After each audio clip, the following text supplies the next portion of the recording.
Okay, let's try this again. Good morning, everyone. Now it's almost afternoon. I know. But we have been running a little late this morning because it's a relaxing Saturday. Yeah. We slept in. So, welcome to everyone who will be joining us or who is joining us. I'm Ashley. That's Paul. I'm Paul. Nonpartisan evangelical. I hang out with him and am a nonpartisan evangelical. And this is our Saturday morning hangout time, the week that happened. It was a big, big week. In fact, a week ago today, we learned the news that Pennsylvania was called for Joe Biden, which put him over the 270 vote electoral college requirement to be forecast to be the 46th president of the United States. Yes, Big which week that happened. caused some real angst in some, and real joy for others. Yep. Sighs of relief for some, and then others saying, wait, we don't know yet. Yeah. We don't know yet. Yeah. It could still change.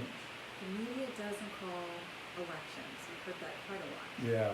Yeah. In fact, one of the fun ones was a friend of mine put on Facebook, like, when I went to bed last night, President Trump was ahead in Wisconsin, and I wake up and he's behind. We need to investigate what happened. And I said, okay, let me help you with that investigation. What happened is they kept counting votes. See, they keep counting. They don't just stop at the, it's not like, okay, at midnight you have to stop counting votes. They kept counting overnight, and so when you keep counting, the votes change. So I don't know, for some reason we're not going live today. Yeah, we've been blocked. It's a Facebook curse. I wonder if Facebook has cut us off. It's crazy. We could try to go over to YouTube, I guess, or we could just do this live and then it'll be there as a recording for people to see later. You just do that? Okay. Okay, so this is not live. This is the recorded Paul and Ashley week that happened, which means we can do all kinds of fancy editing, erase anything silly or stupid that we say, or we could just go with it because it's COVID. We'll just go with it. I mean, you have a dog sitting on your lap, so that shows kind of where we are in social media today, which I think I love. I was in a Zoom meeting the other day, a coaching one. It's a serious moment. We're talking about heavy stuff. The dog starts barking. I'm in like deep angst and upset. And the person's like, no, this is what we do now. We all put up with our dogs barking during our meetings. Like, it's just a season of just let it all hang out. Yeah. And I think that's probably the banner of like United States of America, where we're just letting it all hang out. That to me is what the election, what Trumpism has been all about, is like things coming to the surface. May as well let it all hang out, deal with the cold hard truth of the divide that we've got, the sources of that divide, and of course here at the Nonpartisan Evangelical, we're calling out the fact that the Evangelical Church has actually seeded a lot of the thinking, and in the name of God and in the name of Jesus, seeds a lot of this thinking that is fueling the political right. And so we like to kind of just take that apart and ask ourselves, is that really what God says? Is he really calling us to act this way or think this way? And that is the premise for the Nonpartisan Evangelical. It is. I'm sharing out to another group to see if people can find us anywhere else. But yeah, so you do this and hit that. Okay. And yeah, we don't know what's happening with Facebook today. They're censoring us, I think. But, we were talking in our first recording of the day that this is how elections work. And it's probably been a big civics lesson for a lot of us. But every election in the history of America has continued to count. But statistically, we have statisticians that know, okay, this is how many votes have been counted, this is how many have come in for each side, and this is how many potential votes are still out there to come in, and once the counts start to go up, then the statistician can say, oh, well, there is no way this candidate's going to be able to make up that deficit. So on election night, we had Florida called for President Trump very early in the night, and the Trump administration and people on the Trump side were ecstatic about that. That was a huge victory for them on election night. And it was a requirement for them to win. Like they had to win. Their path to victory required Florida. So that was a big stepping stone for their electoral account. Yeah, and so Texas got called, during the night, and that was one that Democrats thought, well, they might have a chance to flip Texas. But then we saw Wisconsin, Michigan, and Pennsylvania. One interesting thing that happened there is those are 3 states that do not allow mail-in ballots to be processed until the day of election. So like in California and Florida, mail-in ballots come in, they open them and have them ready to count before election night, and so they have a pretty good feel of what's coming in there. But legislatively, Pennsylvania, Michigan, and Wisconsin don't allow that to happen. So what happened is the voters that went to the polls, their votes were counted first. And what happened in this election is most of the Trump voters ended up voting at the polls on election day. And so then the mail-in ballots were skewing, and particularly in certain counties in Pennsylvania, the mail-in ballots were almost 90% for Joe Biden because Republican voters had been told not to mail in their ballots. And so then once that counting started, then we saw the big swing to the other side. So it wasn't fraudulent, and it wasn't actually different than any other election we have. It was just unique because of the amount of mail-in ballots, and we had more voters vote than any election in history, which I think is a great thing. And I think it's important for you and me to talk about this, not because we're experts in this. There are plenty of qualified people who can explain this and break it down a lot better than we can. But I think for us, we've heard a lot in political religious right circles this last week that somehow democracy was being stolen before our very eyes, and just a lot of misinformed things have been shared out there, and we know the source of that misinformation. It's actually coming from the Trump campaign itself, and I get it from just from a practical political business perspective. What the Trump team needs to do right now is they need to put as much time on the clock as possible, so that when they ultimately, I know there won't be a formal concession, but when they acknowledge that they're moving on from the White House, they need to have a place to go. They need to be able to announce or launch Trump TV. They need to be able to have a clear path for people who want to continue to follow Donald Trump, like, okay, so join us all here on this platform. And they're very busily putting that together, so they need time on the clock. So they need to say things that are untrue and that are like kind of off or whatever, to keep people thinking this is up in the air. So we know the source, but we need to shine light on why do we as believers, as people who love God, who follow Jesus, why would we parrot things that we know are inaccurate or that can be easily evaluated? And Right. I think that's really what we've got to ask ourselves, and kind of ground truth, like what's going on with us that we would fall sway to, what we know just is pretty easy to factually prove is inaccurate. And this is why it matters. And it actually mattered in 2016 as well, because many may not remember, Donald Trump was already setting up the "if I lose, it's because of fraud" narrative in 2016. And even after he won the election, he continued to say he lost the popular vote because of fraud. And it's just, he lost the popular vote by what? Almost 4 million votes in 2016. 4 or 5 million. And it's been proven. President Trump set up his own committee to investigate. They found nothing. They shut down. The FBI investigated. It's been investigated, and every investigation has said, they do find minor irregularities here and there, but they say none of that is enough to overturn. And so there, even if some is found in this election, there's no way that enough is going to be found to overturn the outcome of this election. And so why this is important is because one of the real foundational things of American culture, government, and who we are as a people is that we believe the sanctity of our trust with one another, our governmental heart, is what makes us special. It's what makes America great. There have been 2 elections sort of in my lifetime. One was a little bit before my lifetime, but in 2000, we had a disputed election because, Florida was separated by less than 2,000 votes on election night. So I'll tell you what, if today Donald Trump was behind by 2,000 votes in one state, and that state would decide the outcome of the Electoral College vote, I would be saying he has every right to challenge that, every right to challenge it. But we're talking about hundreds of thousands of votes in 6 states. But in 2000, it was It was less than 2,000 votes in one state that was going to decide the election. And so, yes, the Gore team challenged it. It was a crazy time. And that election ended up being decided by 537 votes. But when the Supreme Court said the counting has to stop, Al Gore made what I think is one of the great speeches in history. And he said, George Bush is our president. He's my president. And I will pray for him. And I say, God bless President George Bush, and God bless America.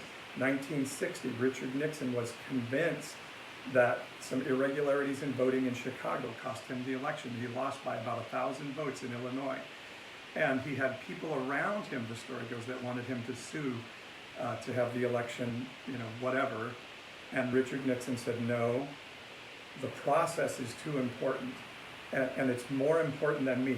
Richard Nixon, by the way, saying this, so take the source. And those two men said, the trust in our election process and the peaceable transfer of power is bigger than my desire to win this election. So they laid it down and said, no, let's bless the President of the United States and let's trust the system. And so when we have a presidential candidate refusing to do that, particularly the incumbent President of the United States, I feel like who we are as a people is in trouble. And really important to distinguish that the two examples you just gave were elections where there were some small hundreds or thousands of votes separating the two candidates. That is not the case here. Not even close to So the case you're here. not saying like, oh, come on, President Trump, just go ahead and concede because, a couple thousand votes or whatever. No.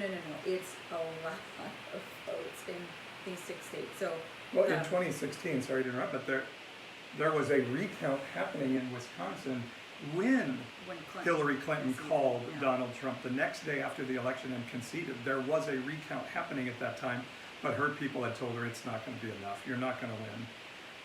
And so she, a person that really didn't like her opponent, still felt it was important to make that call and make that concession speech for the good of the country. And so, yeah, and you're right, we're talking about, I think Biden's ahead by more than 12,000 in Georgia, something like that. And that's like the closest one. In Michigan and Pennsylvania, we're talking hundreds of thousands of votes. And again, we're not here to be experts and be able to perfectly report out on what we're seeing in these different states. That's not really true. What I think the value of our conversation together is. I think this always comes back to what are our parts, and we're challenging ourselves. We're challenging the evangelical church that in some cases is very political, in some cases is it's really skewing the electorate in a way that we are wondering, does this really reflect God's heart for people? Does this reflect God's heart for our country? And so we want to put that on the table, and we want to investigate it, and just let God, let the light of truth and God shine, and not be afraid to, excuse us, while we do some reverse breathing. Our dog is having a little issue there. What you said upset him so much and challenged him. This is like the actual visual of what we think the church needs to be doing. It's like coughing up a fur ball. Yeah. It's not pleasant, but we need to be willing to purge. Where have we partnered with things that are not true? And part of that partnership we're missing now is we've had people sort of in our lineage of Christianity who have prophesied what we would call a prophecy. They prophesied that predicted. They said they feel like God has told them what's going to happen. Yeah, they predicted with what they felt was insider knowledge from heaven that Donald Trump was going to win this election. And this is my dog continues. I don't know if you guys can hear it, but the dog is hacking behind the chair right now. Like the perfect sound effect. We should actually grab that sound and use it for other. But there's sort of this investment in the church of Trump has to win. It has to win for God's plan to go forward. He has to win for our prophecies to be right. And if our prophecies aren't right, then what do we trust? And in some ways, I think God is good. Start to evaluate what you're trusting in. Start to evaluate why you think Donald Trump being president is absolutely vital to God's plan succeeding on earth, because we need a God that's bigger than that.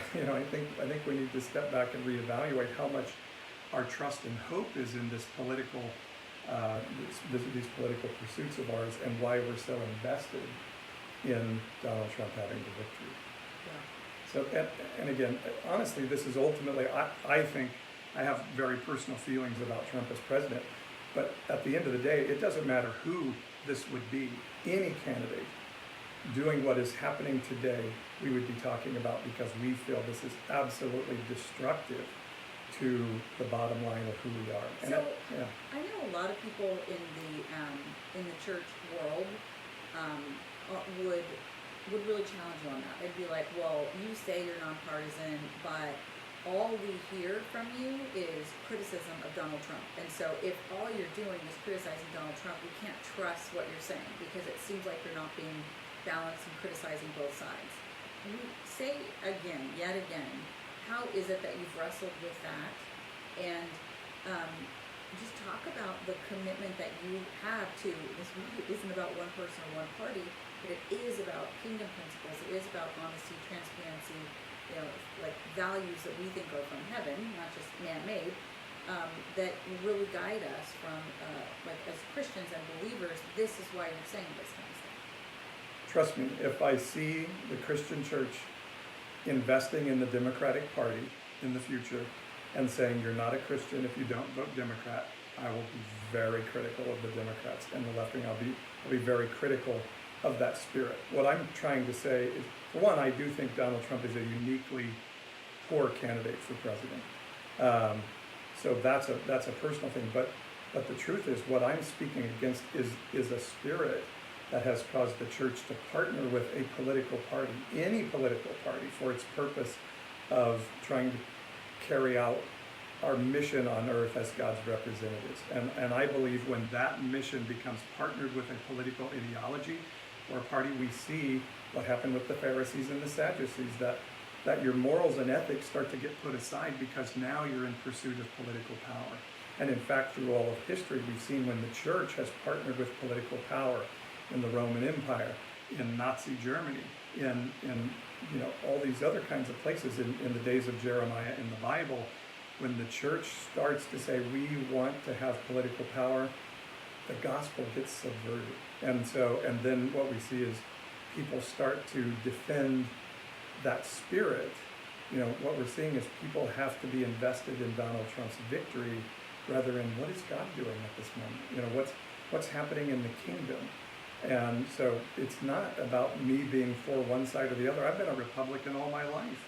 But what I've seen is, hey guys, we're partnered with something not from heaven right now because of our fealty to a political party and our belief that we're supposed to vote just single issue votes.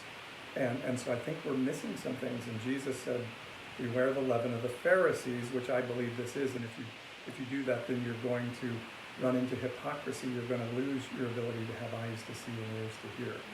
So really what I'm speaking about today is Christians, we're the ones throwing the conspiracy theories out there that I think are hazardous to the future of America. And I don't think I'm being overly dramatic in that. And so I just think it's really important that we say, guys, this is not okay. We've got to come out of this partnership. And so when I'm criticizing Donald Trump and the Republican Party, what I'm trying to show is, look, here's hypocrisy, guys. Here's where we're partnering with a conspiracy theory. So my hope is some in the evangelical church will think, I never thought of it that way. I thought I was just doing what God wanted me to do, to vote the Republican ticket down the line. And maybe there's another way to look at these things. So yeah, it's actually not partisan. It just so happens that one party and one church have sort of married itself together in what I see as an unholy matrimony. And so a lot of people have a hard time hearing this, and particularly people, say our age, maybe a little bit older, in the boomer generation. We've been raised in an evangelical church where it has never not been the case in my lifetime that these kinds of these ways of thinking weren't embedded in the evangelical church. And so I was born in '72, so I'm coming up on my 50th birthday. Civil rights era was the decade before I was born, so it was brand new, baby sort of our nation wrestling with racial justice, with integration of public schools, etc. And we know about this case where, you know, religious right partners with political operatives to ensure that Jimmy Carter is not reelected, so they don't have to integrate their school. Anyways, like, so I grew up in this era where, you know, all this kind of stuff was taken for granted. Like, this was just the way the evangelical church was, and you're a good Christian if you vote Republican. You're a good Christian if you know, just kind of check the box of the Republican values and ideology. So now here we are being confronted 50 years later almost with this is the fruit of that for so many decades. And it's really hard for people to hear. So you have pivoted to a different generation this week and started to reach out to people on TikTok, which, you know, not to say many of our viewers may not even know what TikTok is. Yeah, although it looks like there are plenty of Xers and boomers maybe starting to get over to TikTok too, but for the most part, younger people, and you're kind of blowing up right now with a different audience and a younger generation. You didn't know you were living with a TikTok influencer. I did not know. I mean, I will literally be like walking through the living room or something, and Paul was doing a 60-second video on TikTok that a few hours later, tens of thousands of people have seen, and you sparked like hundreds and hundreds of comments and people saying things like, I'm an atheist, but I'm thinking about going to church if I can find a church where the pastor is like you, which is an amazing thing to hear. And I've heard that a number of times, or I've heard from many, many people on TikTok that, hey, I quit going to church, but where do you pastor? And is there a church in my area like what you do? And, which is wonderful. But kind of what happened, to tell people what happened, is Wednesday night, I went to bed with 6 TikTok followers. So this is a week ago Wednesday. Week ago. Is it a week ago Wednesday? Yeah. Okay. 10 days ago. Yeah. So I have felt like, because, you know, it just feels like the message of the nonpartisan evangelical that I think I was supposed to present to the church for some time, that I kind of have a release now to like, okay, go take this to the younger generations, the people that can hear it. And so I said, okay, well, I'm going to spend some time on TikTok. So I started a TikTok profile, and I put a few videos out there and did some kind of goofy stuff on TikTok. And I had 6 followers. I went to bed a week ago Wednesday with 6 followers. I wake up the next morning and I look, and there's like 2,000 followers. And I turned to Ashley like, wait, something happened. And I start to scroll down through my videos, and all of a sudden I find that one of my videos, I don't remember how many, you know, had 70,000 views. Well, the first time you showed it to me, I think it was like 24,000, and you're like 24.2K. How many people is that? Does that mean 2,400? Is that 2,000? Is that 2,000? I said no. 24.2K is 24,000 views. Yeah. So the video had taken off and had 24,200 views, which I thought was amazing, because the most I'd had any of the other videos viewed was like 115. And so then we just started watching through the day, and it kept going and going and going. So that video has now been seen by over 420,000 views, I should say. Not each view is a different person. Some may view it more than once, but 420,000 views. And so then I've done some other videos that took off. I had another one that had over 170,000 views at last look. And now I'm up to 17,000 followers on TikTok, which is just mind-boggling. Exponential. It is exponential growth. And the comments I'm getting from the young people on there, yes, I'm getting many that you're a false prophet and you should go read your Bible and you're going to hell, and a lot of those, which is, I'm having kind of fun with those people, but so many young people are saying, oh my gosh, this is great, I've never heard anything like this, thank you. I did a series on the political battle of abortion and how I think God may have a better idea of how we resolve that issue. And it's blowing up. So yeah, it's kind of fun. Yeah. So, you know, all of that to say, like, you know, we think this conversation is really important, and for sure for millennials, for Gen Z, in their shorter lifetimes, they have seen this fever pitch of the politically active far right church, and that's the brand of Jesus that they are most familiar with in the U.S. Yeah. And it's not a surprise to read these comments on TikTok. It's not a surprise to hear people say, I want nothing to do with this version of Christianity, and therefore really probably Christianity at all. So, gosh, like creating a space where maybe really closely evaluate, like what we've grabbed onto that's cultural versus what is authentically God and what is the authentic expression of His love for people through Jesus. Like maybe we've kind of gotten a little off the path in the evangelical church.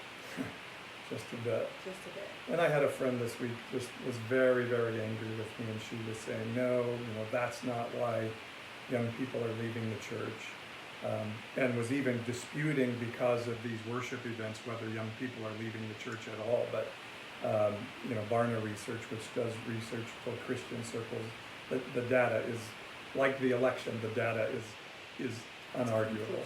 I think the last report I saw, it said like 19% of millennials are regular church attenders, the lowest church generation in American history, and the data shows that Gen Z is going to be even less. So our young people the church is not going to survive this generational shift. The church has been built for the boomer generation, and we did that for wonderful, good, heartfelt reasons. But I think that this next season we're going to see God going to where the young people are and doing something different. They're not godless. That's the thing. A lot of times, we're saying, well, it's a godless generation because they don't go to church anymore. They are not godless. In fact, I learned this week in some discussions with millennials over the last couple of weeks, I should say, that many millennials are starting to go back to the high church. Like they want to go to the really, what we call the high church, the formal churches, where there's been a big move in our history toward this real informality and pastors wearing jeans and all this stuff. They're going back to the high church where it's very formal. And yes, I think there is a hunger for God, and there's a hunger for really foundational institutions. And so we need to find a way to minister God into that. And so that's really, I think, what our task is. And one other thing I would say on that, Ashley, is, talked to a young woman this week who said, we've lost our leaders. They've gone off the cliff of this right-wing stuff, and we're not there. So we've lost our leaders. Some of us have even lost our parents because of this. Families are being divided because of this politics. And so she was saying, people like you and me who are older, and we're still very, very young, and you're much, much younger than me. Much. You're saying we need people like you to say we're okay, and it means a lot. And so those are the things I think that are really driving us. Yeah, I've spent a couple decades now, not every single day praying, but like for the most part, really intentionally praying that God would break down religion and decouple religion and politics and allow like a free flow, authentic expression of who He is, that it would be transformational, that His move in our lifetime can be transformational. I can't pray all those prayers and then look up and see the major and dramatic and radical shift that's happening, the transformation that's happening, and not say to myself, it looks different than what I thought, but how can I not see God in this? Mm-hmm. And the more I think about it, and the more I, frankly listen to you and consider all the things you're putting forward, there are some structures that do need to fall, and the religious right and coupling the evangelical expression of faith with, like God can only show up through one kind of political actor, and in fact He's relying on a particular person to be elected for Him to accomplish His plan for humanity. That's really, really kind of stinks to high heaven, as my dad used to say. And so, of course, that needs to be taken out. It needs to be exposed. We need to evaluate it. Let's not be afraid of the light to shine there. And so I'm kind of excited, and I always come to a place of hope, even though it feels like rocks, it feels scary for some.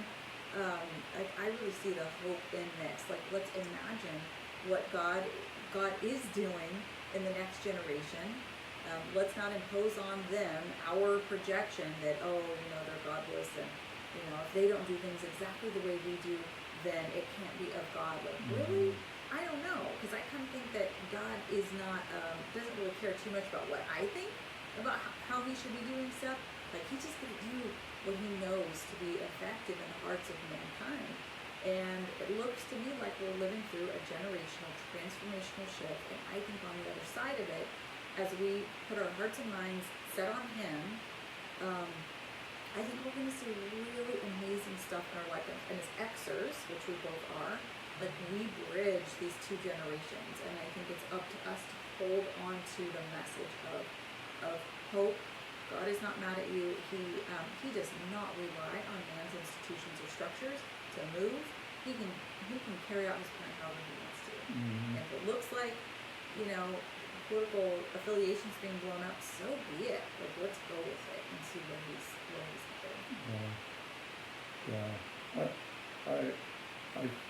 I just love, I think you are such an embodiment of that, as I just watch what you do in life and how you walk through elected office, and now what you do in your position with your community foundation, but just inviting people into the conversation, empowering people that haven't been empowered in the past, inviting younger generations in, but yet still honoring those generations that have gone before. And while in some ways we're critical of the boomers, because I think we are seeing sort of a fight, I think there is sort of a boomer, hell no, we won't go kind of thing happening right now.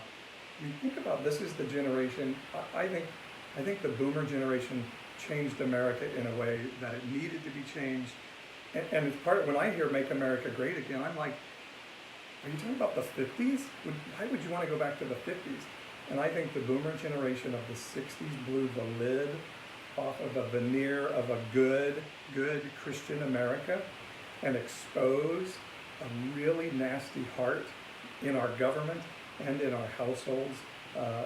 That heart showed itself in that, you know, what was it like in the 50s? You know, segregated for sure. Women were subjugated. In fact, if a husband abused his wife, it was kind of like, you know, that's their business, let's leave it in there.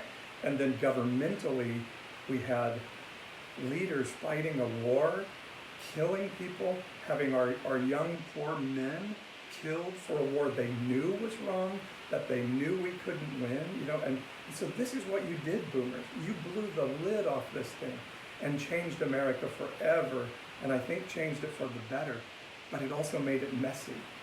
And so then at some point, I think maybe even the boomers just got tired of the mess. And we've been living in this mess our whole life, and maybe we don't want it to be messy anymore. But so our encouragement is like, what I think you do so well is just keep leaning into the mess. And sometimes the mess is by rote and messy. And maybe you're like, I'm not sure, is this person speaking truth or not?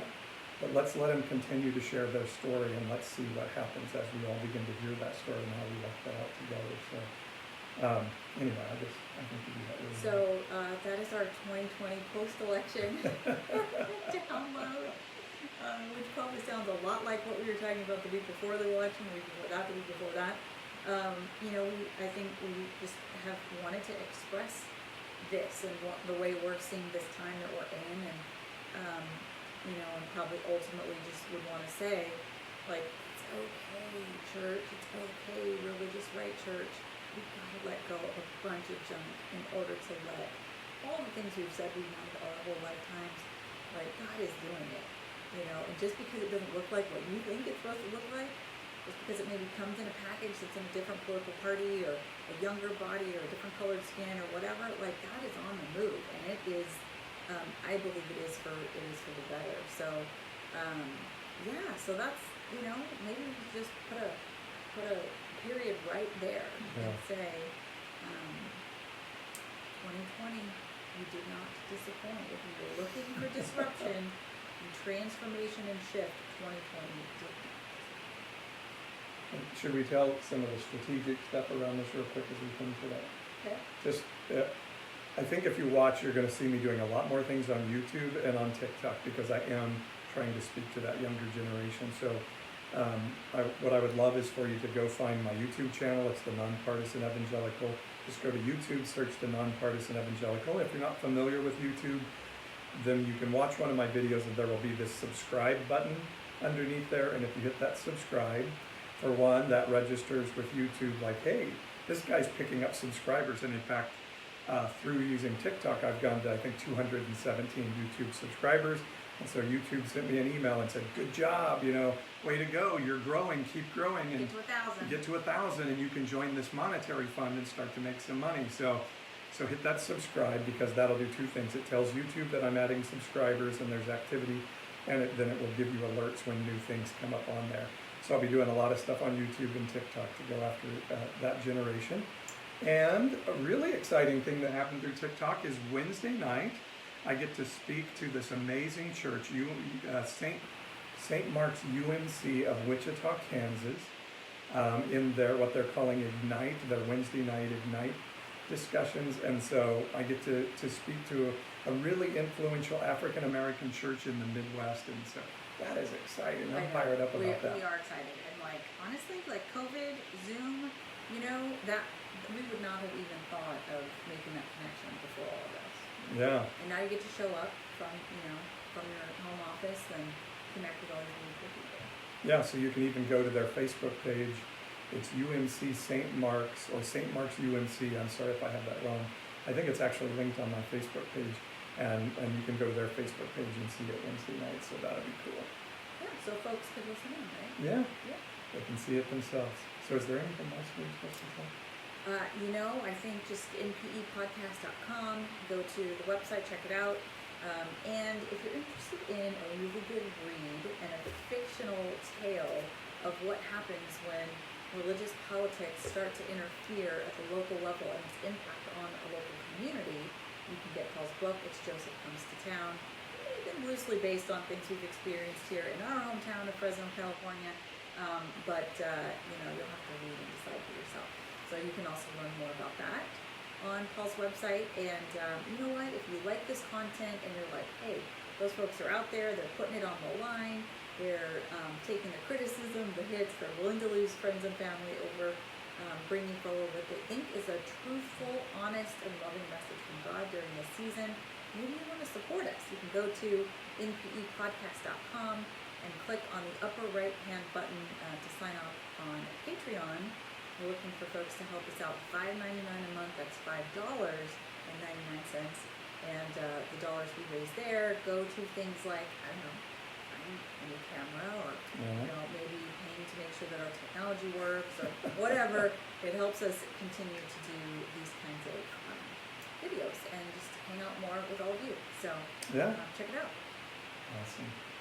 Well, I appreciate you being with me in this video today. Thank you.